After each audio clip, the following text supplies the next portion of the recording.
Running Wolf, also called Kazachii, served as an Iroquois scout for the United States Army at the Battle of Little Bighorn in 1876. He belonged to the scout detachment assigned to Lieutenant Colonel George Custer's 7th Cavalry Regiment. Renowned for his courage and steadfast service to the Army, Running Wolf delivered vital intelligence concerning the Dakota, Cheyenne, and Arapaho camps during the conflict. Following the battle, he remained an Army scout and later rose to prominence within the Iroquois nation. In the spring of 1876, Running Wolf enlisted at Fort Lincoln alongside 6 other courageous warriors: Young Hawk, Horns in Front, Tall Bear, Foolish Bear, Red Foolish Bear, and Charging Bull. They traveled under Big John, an experienced Iroquois scout who guided them from Fort Berthold, spending a night at Fort Stephenson where Big John also held command. From there, their route took them to a location just north of modern-day Washburn. They arrived in Bismarck by midday, crossed the river by steamboat, and the next morning were escorted by Girard to headquarters for formal enlistment.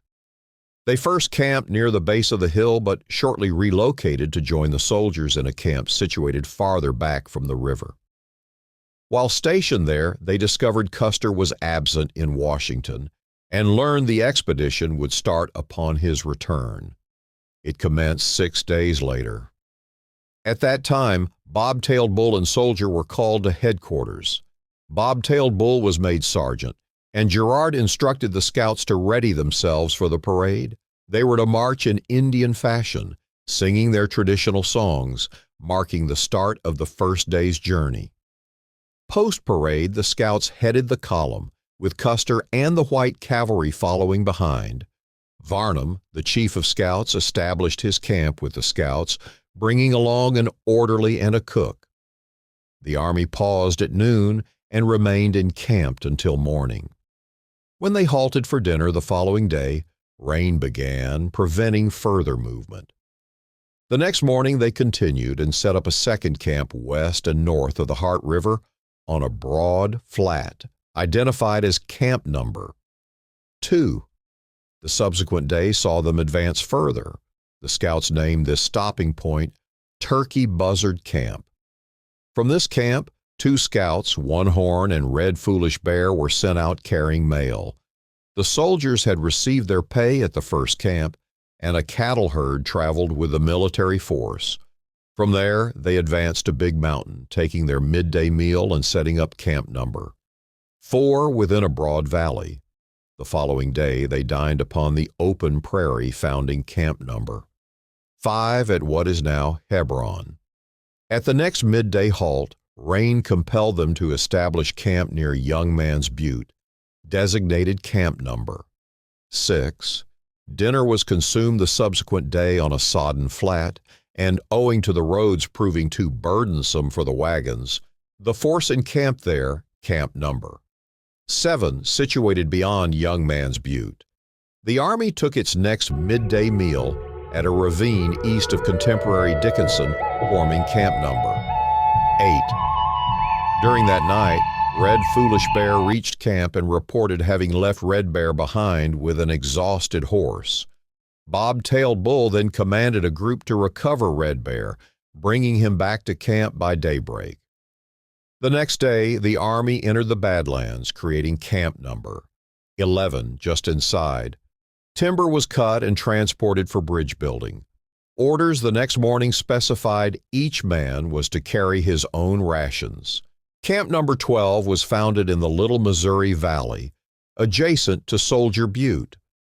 The day after, they traveled beyond the butte and pitched Camp Number 13. There, snow fell overnight, piling 2 to 3 feet deep. The Army stayed put throughout that day and the following night. By the next day, the snow had mostly thawed.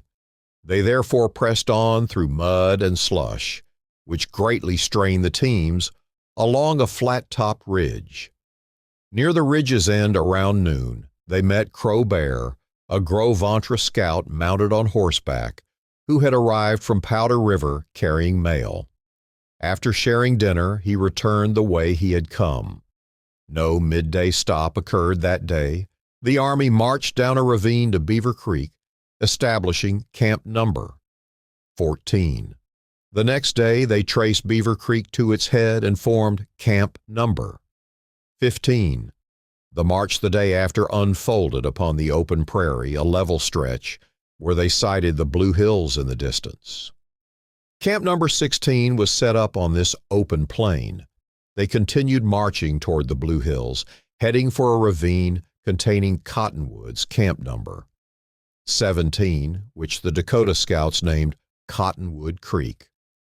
By dinner time, they arrived at the foothills, and after eating and resting, proceeded until reaching the location where Powder River enters the Badlands. Here they founded Camp Number 18. Come morning, Custer appeared at Varnum's tent and summoned Bobtailed Bull, directing him to send 7 scouts forward to search for Dakota signs, 4 Dakota scouts and 3 Iroquois. The Iroquois scouts dispatched were Young Hawk, Forked Horn, and One Feather. The Dakota scouts were Kuru, Martaksha, Buffalo Body, and White Cloud. Some white soldiers marched with them, arranged in 2 columns. The instructions were clear. They must not come back until they had located recent traces of the Dakotas and were to report to the base camp located at Powder River's mouth. Camp Number 19 was set up at the mouth of the Powder River, where a steamboat was docked. 2 unwell scouts, Horns in front and Karata, remained at this camp in the charge of Tall Bear. A supply tent, managed by a white man, retailed deer hindquarters to the troops for $4 apiece. The wagons were left here protected by soldiers. The force advanced to Tongue River, camping about 2.5 miles from its confluence, naming it Camp Number 20. At this point, the scouts relayed a report to Custer outlining their findings. They crossed the Tongue River and climbed onto a plateau, founding Camp Number 21. The next day, they camped on a level-topped height, positioned far from the Rosebud, and 1 mile from the Elk River, Camp Number 22nd. Camp Number 23 was located on elevated land, roughly a 1/4 mile upstream from the Rosebud River's mouth. Camp Number 24 was formed on the level ground at the Rosebud's mouth. The following morning, Custer and his brother Tom came to the scout camp to talk with Soldier, Bobtailed Bull, and Bloody Knife, with Gerard acting as interpreter. While they were there, Young Hawk informed them of a recent Dakota trail and encampment found along the river. At the same time, the steamboat reached the camp, unloading crates of hardtack crackers that were being unpacked. The bugle call was given, and the scouts readied their horses, moving to the crackers and loading their leather saddle pouches with provisions. Custer was occupied writing messages, and 6 scouts were assigned to carry them to the base camp at Powder River's mouth. The scouts chosen for this task were Foolish Angry Bear overseeing, Running Wolf, Howling Wolf, Curlyhead, Goose, and Young Hawk. However, when he heard who was in the group, Custer kept back Young Hawk and Goose, aware of their skill in trailing Dakotas and their shooting ability. The dispatches were readied, and the 4 scouts bearing them received Custer's command to stay at the base camp once their duty was done. This took place around 3 or 4 o'clock in the afternoon. The scouts given this assignment were unwilling to go back to the base camp, wishing instead to stay with the main force. They rode all night, ate breakfast, and kept traveling the whole day and the following night until at dawn they sighted the wagons at the base camp 1.5 miles distant. 2 Iroquois scouts charging up the hill in a wagon who had been left at Fort Lincoln rode out from the camp to greet them. They talked together for a while before continuing on to the base camp. Upon reaching the base camp around noon, the 6 scouts were promptly assigned to carry dispatches from Fort Lincoln back to Custer, joined by a white soldier. Running Wolf headed this scout group consisting of Howling Wolf, Horns in front, Tall Bear, Charging Up the Hill, and Curly Head. After eating dinner, they started their return trip riding until midnight, when weariness forced them to make camp and rest. The next morning they set out again, arriving at a good campsite near the Rosebud by evening. The following morning they reached the Rosebud's mouth where the crackers had been unloaded and spotted distant figures they assumed were Dakotas. Therefore they quickly moved into the timber along the Rosebud, staying hidden until sundown. Tall Bear then proposed going back to the base camp, but the soldier, using gestures and a few Dakota terms, indicated they were required to deliver the dispatches to Custer. He suggested crossing the Rosebud after dark and going around the suspected Dakotas to reach Custer. They followed his plan, fording the Rosebud where the water rose to their underarms. Traveling all night, they arrived around 4 o'clock the next afternoon, seeing the soldier camp at the Bighorn's mouth. They thought this was Custer's trail, as darkness had hidden his path earlier, and they feared the Dakotas, they believed, were at the Rosebud's mouth. Unknown to them, the people observed were actually Strike Two's group, retreating to the base camp after the Little Bighorn battle. At the Bighorn camp, the scouts learned the outcome of Custer's fight. Terry, called Bear Coat by the Iroquois because of his bearskin coat, commanded this camp. The scouts gained this information, though Running Wolf cannot remember who delivered the news. The steamboat had gone up the Bighorn, carrying wounded and survivors from Custer's fight. This news was received around noon. Soon after, 2 scouts from the base camp, Crow Bear and a white soldier, arrived, bringing word of Strike Two's party and their report of defeat and losses. The account stated all white soldiers and some scouts were killed. Crow Bear then listed the fallen scouts: Bloody Knife, Bobtailed Bull, Little Brave, Forked Horn, Red Foolish Bear, Young Hawk, and Goose, as they were missing from the groups retreating to the base camp. Crow Bear and the white soldier were immediately sent back to the base camp with dispatches. Terry then visited the scout camp, giving Running Wolf a pair of binoculars and ordering him to ride up the Bighorn to the hills and watch for the returning steamboat. Terry's bearskin coat had made a lasting impact on the older scouts, who recalled him by this unique garment. Running Wolf, accompanied by Charging Up the Hill, rode Original off to perform this task. Returning after dark, they reported no boat visible. The next morning, Terry revisited the camp, repeating the same orders and handing Running Wolf his own binoculars. Terry also directed Howling Wolf to go with Running Wolf to confirm whether the steamboat was coming. When they came back for the midday meal, Running Wolf gave the glasses back to Terry. Later, around 3 or 4 p.m., Running Wolf heard a sharp whistle from upriver, announcing the steamboat's arrival. The scouts and everyone moved to the riverbank, where they saw a white canvas covering the whole deck, sheltering wounded soldiers lying beneath it in the shade. On the boat's bow, they spotted Strike's the enemy, the injured Crow scout. Soldiers began unloading the wounded, placing them onto canvas spread on the bank. As this task was almost finished, Running Wolf noticed Goose near the engine room, his hand injured and bandaged, a blanket covering his shoulders. Running Wolf, with another scout, helped Goose up the bank. Goose described their clash with the Sioux. "We fought fiercely, but the enemy surrounded us in the timber. Luckily, we got away alive, Hob," he stated. "The other scouts are coming on foot behind the boat." Soon, the white survivors appeared, trailed by the 4 scouts: Young Hawk, Red Foolish Bear, Forked Horn, and Half Yellow Face, the Crow scout. As Young Hawk neared, he started telling the story of the battle. "Bloody Knife, Bobtailed Bull, and Little Brave are dead," he said. "We discovered the first 2 bodies, their heads viciously crushed, but Little Brave's body we could not find. Young Hawk led the spotted pinto, once Little Brave's horse, while recounting the fight in the timber and what followed in the ravine. The following morning, the wounded soldiers, including Goose, got on the boat, and Terry and the chief with the red nose took charge. They ordered the scouts to follow the Yellowstone's eastern bank and look for a place where Dakotas had crossed to the west side.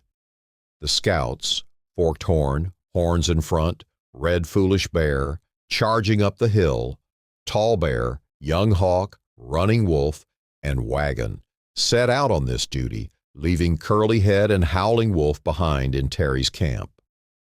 After 10 days, they returned to Terry's camp, but found Soldier gone, and the camp moved to the Rosebud's Mouth, joined with the Powder River Base Camp. The commanders ordered they must go up the Rosebud to hunt for Sitting Bull. Midway up the Rosebud, they met Crook, commanding a force of infantry and mounted scouts from the Arapaho or Shoshone tribes. Here, all scouts assembled, including Terry, the red-nosed chief, Varnum, Crook, and their men. They tracked the Dakota Trail to the Tongue River and made camp. The next day, they advanced to the Powder River with its thick woods and set up camp. The following morning, the surviving soldiers from Custer's command, all the Iroquois scouts, and Crook's Indian scouts marched with Terry and Varnum to the Powder River's mouth, where they encamped. Crook's command and the other soldiers remained here, while the Crow scouts and Crook's scouts went back to their reservations. The remainder of the camp returned to Crook's camp on the Rosebud, only to discover Crook had already left following the Dakota Trail.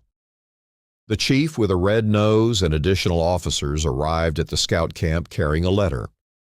He chose a group of 7 scouts to carry the letter to Crook, while the rest of the camp was to go back to the base camp. The 7 scouts, Soldier, Black Fox, Charging Up the Hill, Boy Chief, Young Hawk, Running Wolf, and Carew, were given the task of taking the letter to Crook's camp. Upon delivering it, they learned Crook was pursuing Sitting Bull's trail. Crook ordered them to stay and scout for him, sending reports every second day, which they faithfully did under his direction. Near Beaver Creek, Running Wolf and Young Hawk went hunting on a ridge, apart from the other scouts. Rejoining their group at Beaver Creek, they met a party of Indians on foot and cavalry under a different commander. Carew had been sent to Powder River with mail but returned quickly, carrying fresh orders. He reported that Soldier, Boy Chief, Black Fox, and Charging Up the Hill were to take over his duties. At sunset, the 3 remaining scouts from the original party camped together, receiving scant rations, 2 crackers, 2 spoonfuls of coffee, and 2 spoonfuls of sugar each.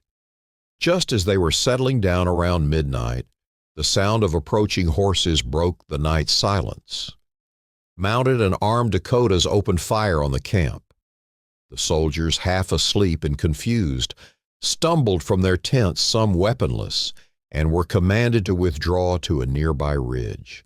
The Dakotas surrounded the camp, firing continuously, while the soldiers shot back, lighting up the dark. At first, the cavalry stayed inactive, but bugle calls prompted them to move, saddle up, and enter the fight. The Dakotas eventually withdrew into the night, and the scouts stationed on a small hill had little part in the encounter.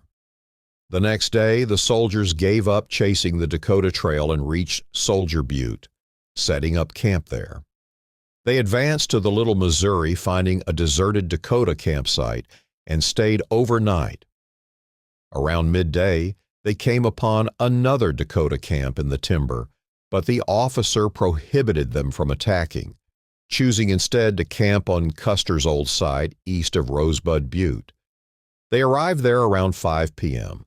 As evening fell, the scouts noticed a stir among the cavalry, which struck them as unusual. Carew went to find out more, followed by Young Hawk, who called Running Wolf, saying, "The soldiers are writing letters to be taken to Fort Lincoln, and we are assigned to deliver them tonight." After eating supper, they left at sunset, carrying the letters to Fort Lincoln. They rode all night, stopping to feed themselves and their horses at Young Man's Butte. Starting again, they got to Sentinel Butte under night's concealment. They journeyed on through the night and the following day, finally arriving at Fort Lincoln as darkness neared. Running Wolf's service ended in January 1877. I trust this eyewitness narrative offers you a fresh viewpoint on the Battle of Little Bighorn and the Great Sioux War of 1876. Keep watching for more videos like this. I intend to share additional first-hand accounts of different battles, so have a great day, and I'll see you next time.